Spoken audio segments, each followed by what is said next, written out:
పనుంది ఆగురా అన్నా రే ఆగు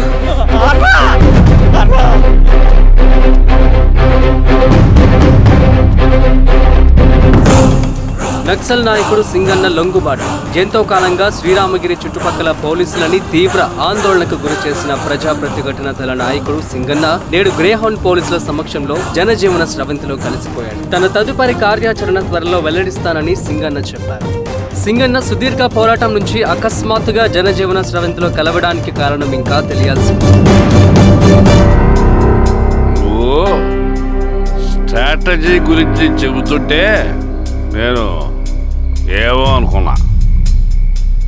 100 గొడ్లను తిన్న రాబందు గాలివానకే సచ్చిందట. ఆ గాలివాన పేరేంటి తెలుసా? సబాషియన్, సూపర్ సబాషియన్. ఒక్క సుక్క మనోళ్ళ రక్తం చెందకుండా నువ్వు అంత పెద్ద నక్సలైట్ని పట్టుకున్నావంటే బా, నీ స్ట్రాటజీ మామూలు కదబ్బా. నాకు ఇచ్చిన కమిట్మెంట్ మాత్రం మర్చిపోద్దు సార్.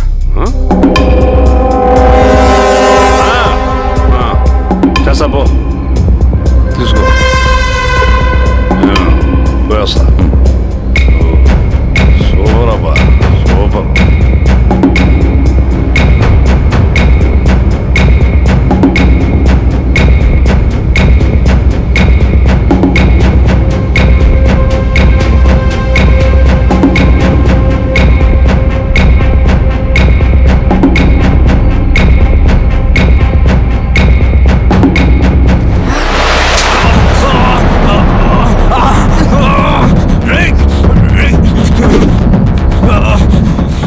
నువ్వు అన్న ఎక్కడ?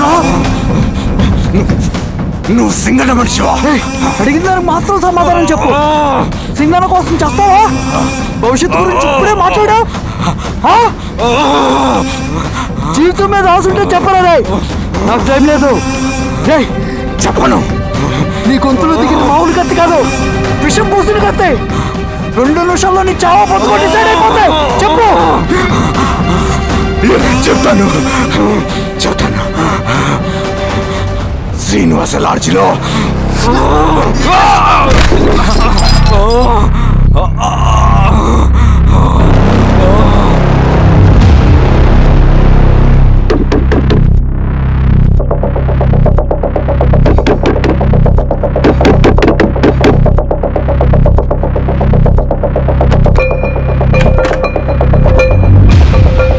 నువ్వేంటి ఇక్కడ? సర్లే లోపల.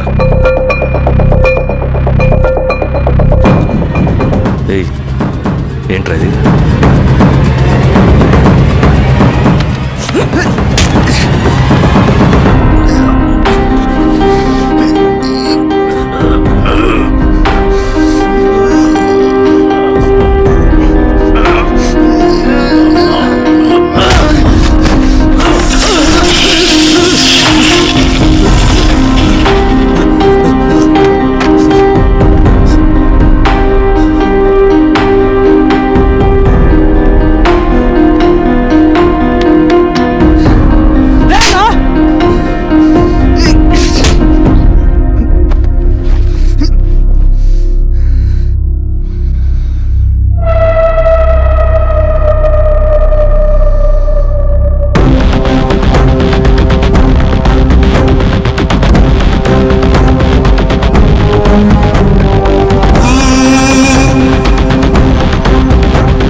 రవి ఏమైందిరా? వచ్చి కట్లిప్పు. ఏమైందిరా నీకు? కట్లిప్పు.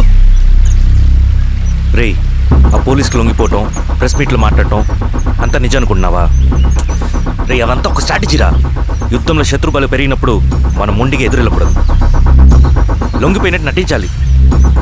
అది నిజంగా లొంగిపోవటం కాదురా, శత్రువుని ఏమార్చడం. నేను అదేరా చేశాను. అది నిజం అనుకోకు. ముందు కట్లిప్పు రవి. విప్లవంలో నష్టం అన్ని వైపు నుంచి వస్తుంది. నువ్వు నేను ఇంకా మిగిలి ఉన్నాం కదా, ఇంకొక దళాన్ని నిర్మిద్దాం, విప్లవాన్ని కొనసాగిద్దాం. ముందు కట్లిపురా. ఏంట్రా నువ్వు మాట్లాడిన ప్రతిసారి నాకు చప్పట్లు కొట్టాలనిపిస్తుంది అన్న. నువ్వు చెప్పేది నమ్మాలనిపిస్తుంది. ఇప్పుడు కూడా నమ్మేవాడిని, కానీ ఇది ఆపుతుంది. మతం మత్తు మందు లాంటిదన్నాడు కార్ల్ మార్క్స్. కానీ అంతకన్నా పెద్ద మత్తు మందు కమ్యూనిజం. ఆ కమ్యూనిజం మత్తులో నుండి నిన్ను బయటకు తీసుకురావడానికి బలమైన సాక్ష్యం కావాలని నాకు అర్థమైంది. ఎలక్షన్ నుంచి విత్డ్రా అయ్యాక నేను నా ఫ్రెండ్ స్వప్న వాళ్ళ ఇంటికి వెళ్ళాను. రే, అర్జెంట్గా 25 లక్షలు కావాలరా. Thank you.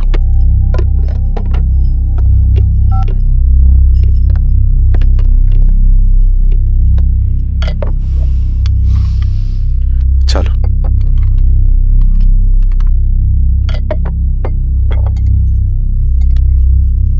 చాలు.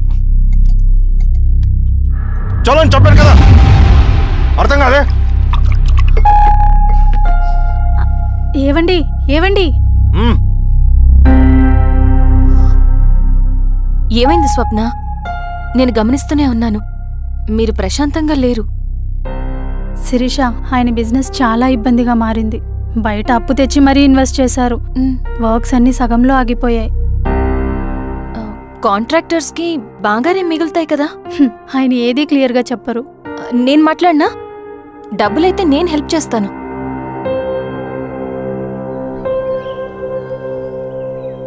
అన్నయ్య, చెప్పమ్మా. మీరు డబ్బు గురించి ఏదో ఇబ్బంది పడుతున్నారని అర్థమైంది. అవునమ్మా, ఈ ఏజెన్సీ కాంట్రాక్టర్ బతికే ఇంత ఏది సాఫీగా ఉండదు. అన్ని వైపుల నుంచి అడ్డంకులే. ప్రజల ప్రయోజనం కోసం బిల్డింగ్లు, బ్రిడ్జ్లు కట్టాలి. అడ్డమైన వాళ్ళకి లంచం ఇచ్చుకోవాలి. ఇప్పుడు ఈ నక్సల్స్ ఒకళ్ళు తయారయ్యారు. నా బ్రతుక్కి పని పూర్తయ్యేదాకా ఫండ్స్ లిస్ట్ చేయరు. వీళ్ళేమో పని చేయనివ్వరు. ఏం చేయాలో అర్థం కావట్లేదు. నక్సల్సా? నక్సల్స్కి ఏంటి సంబంధం? అదే కదా సమస్య. బయట ప్రజల కోసం మేము ఉన్నామంటారు, లోపల ఎక్స్ట్రాషన్కి అలవాటు పడ్డారు. ఎవరు కరెక్ట్గా లేరమ్మా. ఎక్కడి వాళ్ళన్నయ్య? పినపాకం మండలం నక్సల్స్ 25 లక్షలు అడిగారు.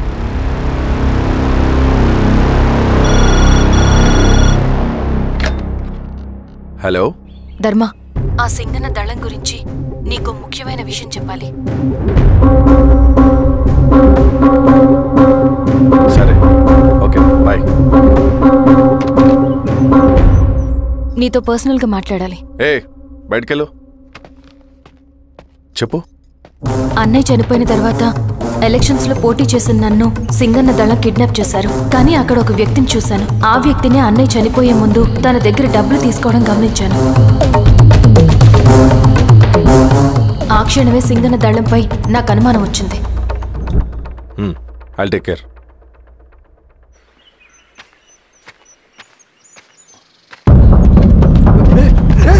భయపడదు, మీ చంద్రుడు మనుషులు. నన్నేం చేయకండి. కూర్చోబెట్టండి. మీకు కావాల్సింది దీంట్లో ఉంది.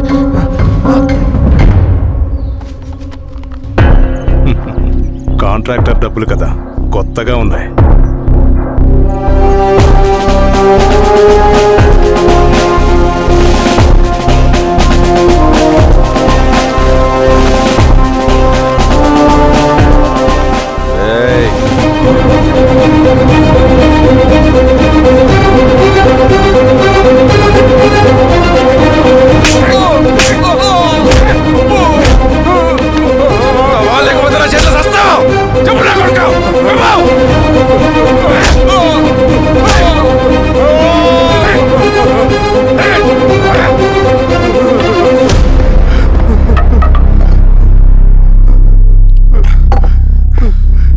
వీళ్ళ అన్న మీదున్న ప్రేమ అభిమానం ముందు మన పోలీస్ లాఠీలు ఓడిపోయాయి. చంద్రన్ ఎన్కౌంటర్ ఎలాగూ పోతాడు. కానీ విచిత్రం ఏంటంటే వాడి భార్య నర్సమ్మ, కూతురు మమత, కొడుకు నరేష్ మరో ఎన్కౌంటర్లో పోవడం చాలా బ్యాడ్ న్యూస్. చెప్పు శిరీష, ఏం చేయమంటావు? నువ్వు ఒక డెసిషన్ తీసుకున్న తర్వాత ఎవరి మాట వినవు కదా. హే దాస్ సార్, రేపు మార్నింగ్ న్యూస్ పేపర్ వద్దని చెప్పు. సరే సార్. తెలిసిన విషయం మళ్ళీ మళ్ళీ చదవాలంటే చాలా బోరింగ్. నేను చెప్తాను సార్, జరిగింది మొత్తం నేను చెప్తాను సార్. సింగన్న దగ్గర నేను 20 సంవత్సరాల నుంచి పనిచేస్తున్నారు సార్. పేదవాళ్ళ కోసం అన్న చేస్తున్న ఉద్యమంలో మేమందరం చాలా కష్టపడి పనిచేసేవాళ్ళం. కానీ ఒకరోజు నేను చెప్పినంత చెప్పి ఈశ్వర్ రెడ్డి దగ్గర 10 లక్షలు తీసుకురండి. దేనికన్నా ఇదంతా? దేనికేంటి? మొన్న ఆ కాంట్రాక్టర్ దగ్గర నుంచి, నిన్న బిల్డర్ దగ్గర నుంచి, ఈరోజు ఈశ్వర్ రెడ్డి దగ్గర నుంచి. అధికారం కోసం. డబ్బు ఉంటే అధికారం వస్తుంది, అధికారం ఉంటే డబ్బు వస్తుంది. నాకు రెండూ కావాలి. హిట్లర్ పెయింటర్ అవుదామని అకాడమీలో జాయిన్ అవ్వాలనుకున్నాడు, కానీ పనికిరాడని చెప్పి రిజెక్ట్ చేశారు. హిట్లర్ ఏం చేశాడు? నాజీ పార్టీ పెట్టి జూస్కి అగేన్స్ట్గా అందరినీ కూడగట్టి ప్రపంచాన్ని ఉనికిచ్చాడు. మొహమ్మద్ అలీ జిన్నా నేషనల్ కాంగ్రెస్ పార్టీలో ఎదగాలనుకున్నాడు, ఎప్పుడూ పట్టించుకోలేదు.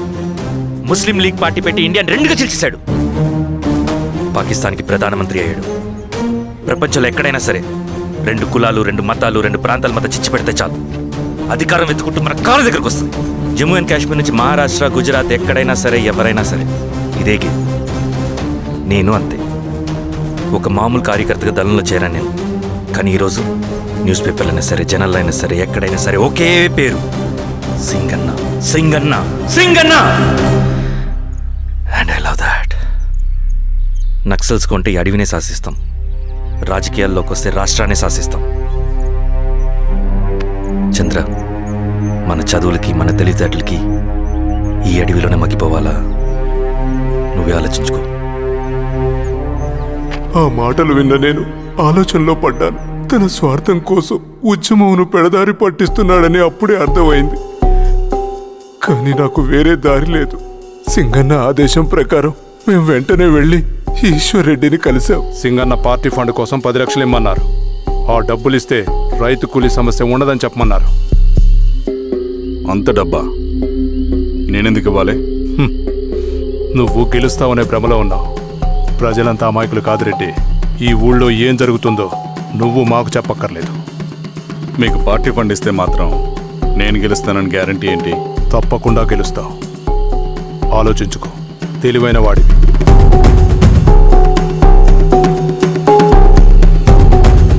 సరే,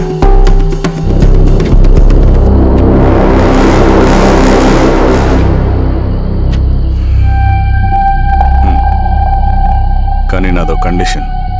నేను సింగన్ని పర్సనల్గా కలవాలి.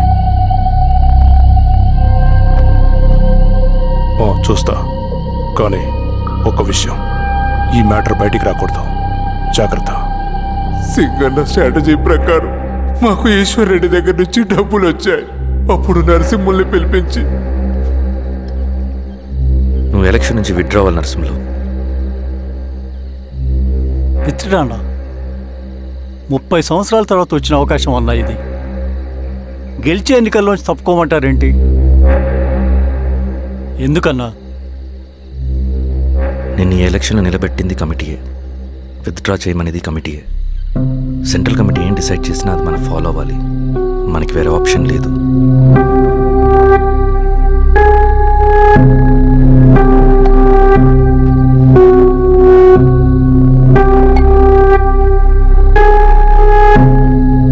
నన్ను నమ్ముకుని చాలామంది ఉన్నారన్నా.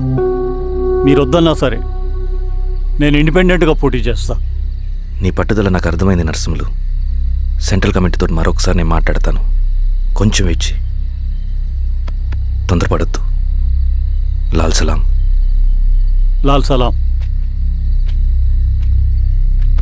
తన మాటకి ఎదురు చెప్పిన నరసింహుల్ని క్రూరంగా హత్య చేయించి ఆ హత్యను ఈశ్వర్ రెడ్డి చేయించాడని అందరినీ నమ్మించి ఆ తర్వాత ఈశ్వర్ రెడ్డిని కూడా.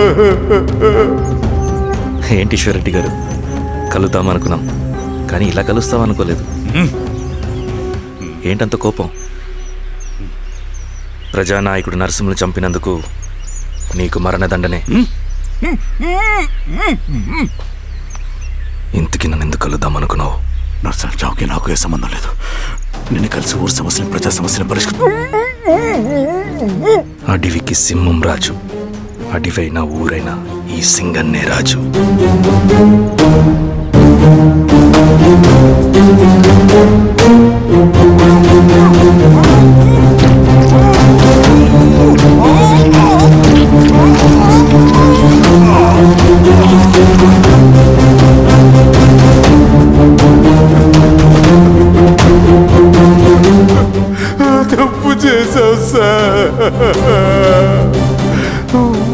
సింగన్నే చేశాడు. ఇంకా చెప్పాల్సింది ఏదైనా ఉందా? శిరీష ఆ రోజే చెప్పిందన్నా. ఇన్నాళ్ళ పోరాటంలో ఏం జరిగిందన్నా? ఏమీ లేదు. శిరీష వల్ల వాళ్ళ ఊర్లో రైతులకు భూములు వచ్చాయన్నా. నీ వల్ల చాగి అన్యాయంగా గొంతు కోసుకున్నాడన్నా. నరసింహులు, ఈశ్వర్ రెడ్డి, ఇంకెందరో అమాయకులు నీ అధికార దాహం వల్ల బలైపోయారు.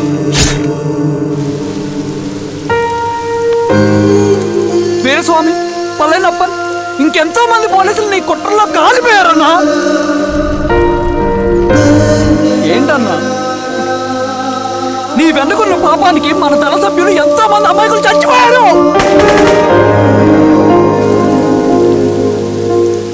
ఆ జనాలు అమాయకులన్నా. నువ్వు మాటలు చెప్పి రెచ్చగొడితే నువ్వేదో సమాజాన్ని ఉద్ధరిస్తావని నీ వెనుకున్నారు.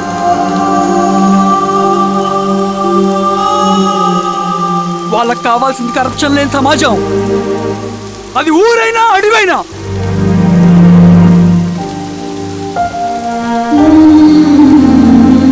దేవతలాంటి అమ్మాయి అన్నా. బతికినంతకాలం అందరి జీవితాన్ని బాగు చేసిందన్నా.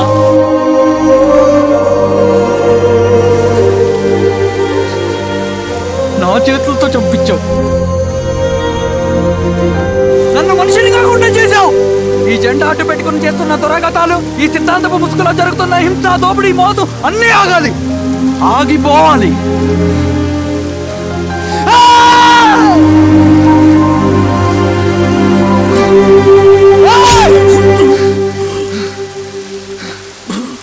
నువ్వు చెప్పిన సమాజం స్థాపితం కావాలంటే